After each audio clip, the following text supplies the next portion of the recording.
What I will do to kind of kick off the issue of whether or not, how you think about it from an incentive point of view is I will briefly share what we've seen from some data on what's in the marketplace right now, and then we can go to the issue of whether or not, how that kind of jives with the experience of our panelists and everybody else on the phone.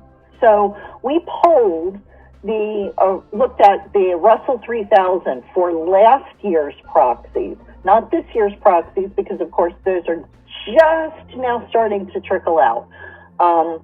But if you looked at last year's proxies, you would have seen that out of the Russell 3000, there were 79 companies that mentioned that they used some sort of diversity and inclusion metric in their incentive plan. So what that's 2.5% roughly. So a very, very small percentage. And as you looked at it, the majority of the companies, of those 79 companies, the majority of them were the larger companies. So not the Russell 3000, but the S&P 500. If you look at the way those companies include that data, the DE&I in their incentive plans, what you would find is almost to a person, to a company, it's included in the annual incentive metric.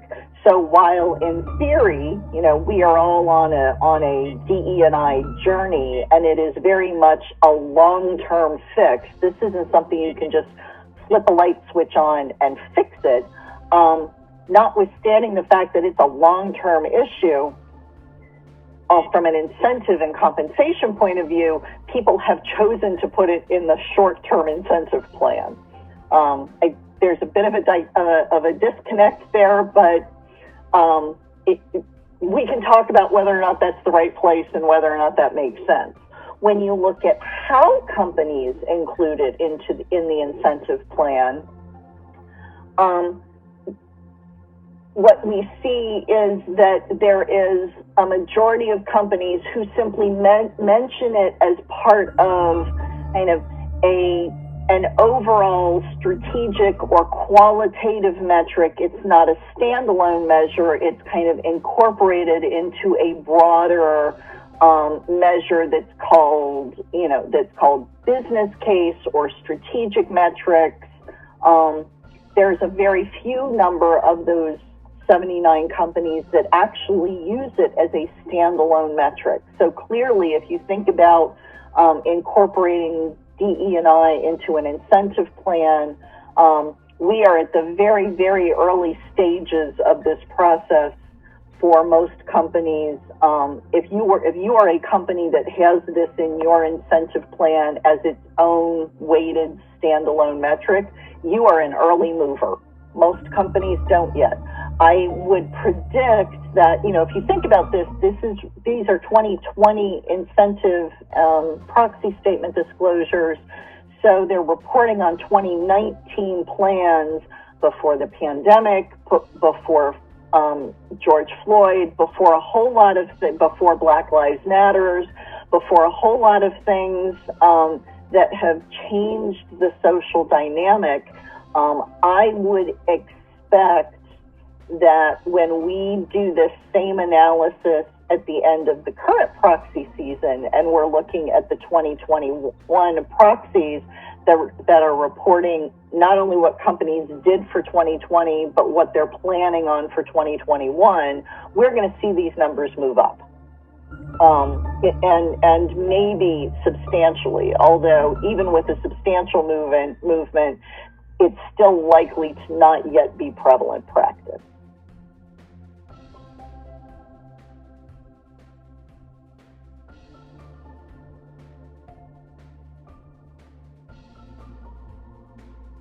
I think that there are a couple of reasons. The first is I really do think that the business case for a diverse staff and an inclusive organization is becoming more and more apparent. There's now data that really shows the economic value of this. I have spent my career in the innovation spaces, i.e. in life sciences companies, in healthcare services companies, and innovation really is a team sport. And so there's a growing recognition that differences in problem-solving skills, differences in perspectives is an important part of that innovation team. I think also there's a recognition now that for many of our shareholders, but also for many of our customers, this is important. And I'll just say very quickly, one of the boards on which I have sat and have been the comp chair is a very large health plan, over 2 million members. And so the decision about business is driven by just a few decision makers. And as those decision makers have come to care more and more about diversity and inclusion of the board and of the leadership team and of just the customer-facing members of that health plan, it's really become a priority. So I think from the perspective of products and services, customers, and the ability to compete for talent, we are realizing that this is very important, and it has elevated to the board level because there now needs to be real accountability in the organization for activities that pertain to DE&I. It's the business reality of investors are asking the questions, right? There are many investors today. If you are a privately held company and you're looking for funding, there are some investors that won't even take a second call with you unless you have a strong DEI portfolio or at least a plan. I'll mention ESG in the sense that ESG has become so important. It's really the S and the G inside ESG that calls out DEI. So you look at like the World Economic Forum that has pulled together the International Business Council that has worked with the top accounting firms that are now putting in place key non-financial metrics that for sure public companies are expected to be reporting on. And in those metrics under the S and the G are the diversity of your board, the diversity of your population, the G and the governance, absolutely how your board is managing the ESG initiatives. So it's great to hope and think that most board members are doing this because it is indeed a good business case. But the reality is, why didn't they do it 5 years ago or 10 years ago? It's always been a good business case. Now the reality is getting external pressures from financial markets and investors, and most importantly, the whole social justice with the millennials and the younger the younger members of companies that are really saying, I don't even want to join a company unless they have a good DEI strategy. So you're getting pressures from both sides, and boards are very much in tune to that today.